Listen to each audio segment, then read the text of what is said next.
we just move on to our last one. So we prepared 4 today.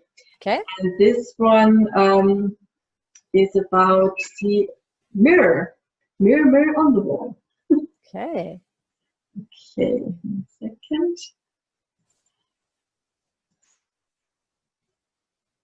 And I start a new game where I would say something nice to myself whenever I see myself. It's really fun. I'll show you. I will show you what I mean. When you see yourself, you look into your own eyes and say something nice to yourself, like this. I like my hair. You can practice right along with me. Mirror, mirror in my hand, let me tell you what I like most of all.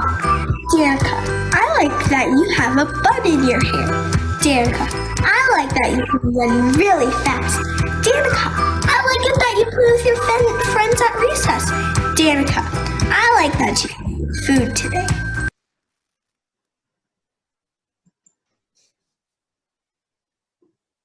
Yeah, this goes into Louise Hay's again. What I mentioned about mirror work and looking into your eyes, something that's very hard to do at first and takes a lot of practice, but it's so powerful to be able to look in the mirror and look into your own eyes and tell yourself some nice things, because it's rare when you do that without making a conscious effort, because we beat up on ourselves so much. So that's really a big message to instill at an early stage, that unconditional love that we really, in a nutshell, want to achieve through Real You, and in whatever way, shape, or form, if it's videos or this Facebook shares or books or any means we can, because that's really what it comes down to, is just accepting yourself for who you are and not attaching what you accomplish to your worth.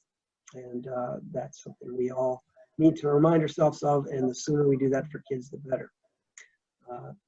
Regarding also to make sure that they know and tell themselves that they're safe, and to be able to release some of the hurt that might have came into their life, and just to be able to accept that it did hurt, but it's something that I'm in a safe place, and it's something that's behind me.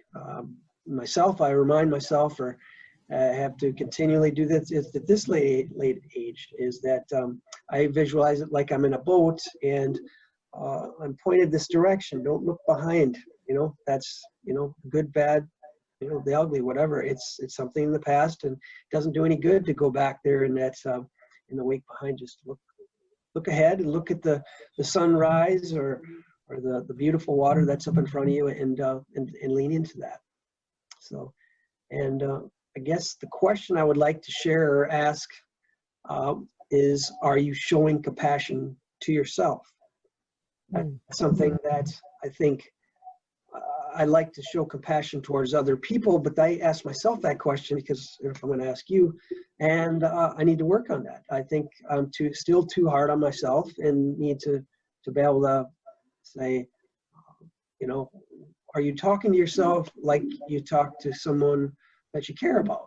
And that's an important message that the videos should have. And so that's why these what we work on is designed not only for the kids, but it's designed for adults as well. And I was a beneficiary of that, because doing these videos and working with the scripts that Isabella put together and I incorporated, it made me spend time, and as simplistic as they are, I think they're probably much more effective than anything that was maybe more academic related. It's just you bring yourself into that childlike state and open up to what really matters, and it seems to have a lot of power to it.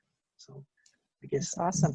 Yeah, I guess that's my mirror work take. I wanted to say that you had said something in there in your share about, are you showing compassion to yourself? And when you said that, I thought about, that famous, the golden rule, right? Do unto others as you would have them do unto you. But you can also turn that around and say, you know, do you do unto others the way you do unto yourself?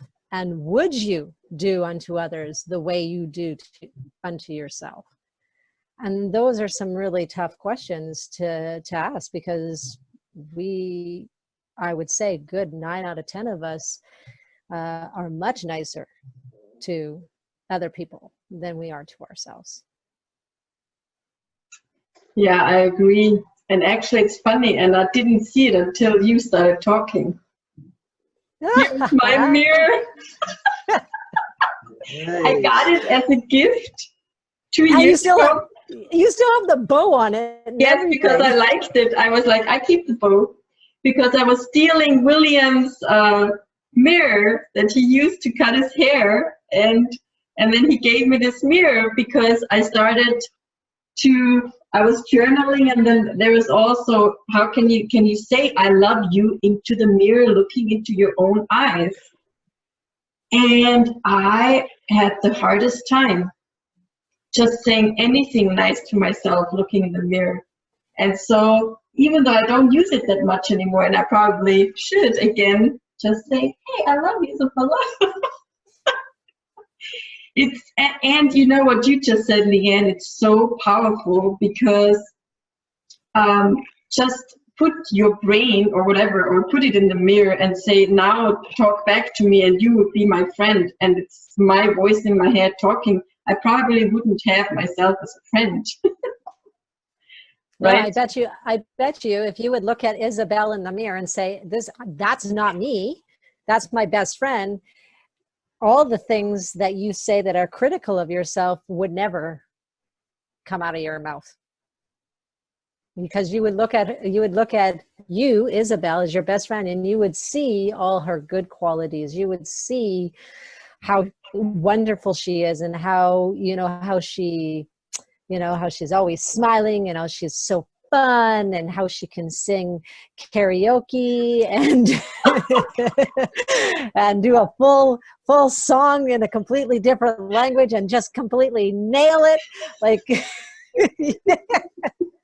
that was fun. Yeah. I enjoyed that. It's been a while. You should meet up in New York and go karaoke again sometime soon. That's true. That's true. Oh.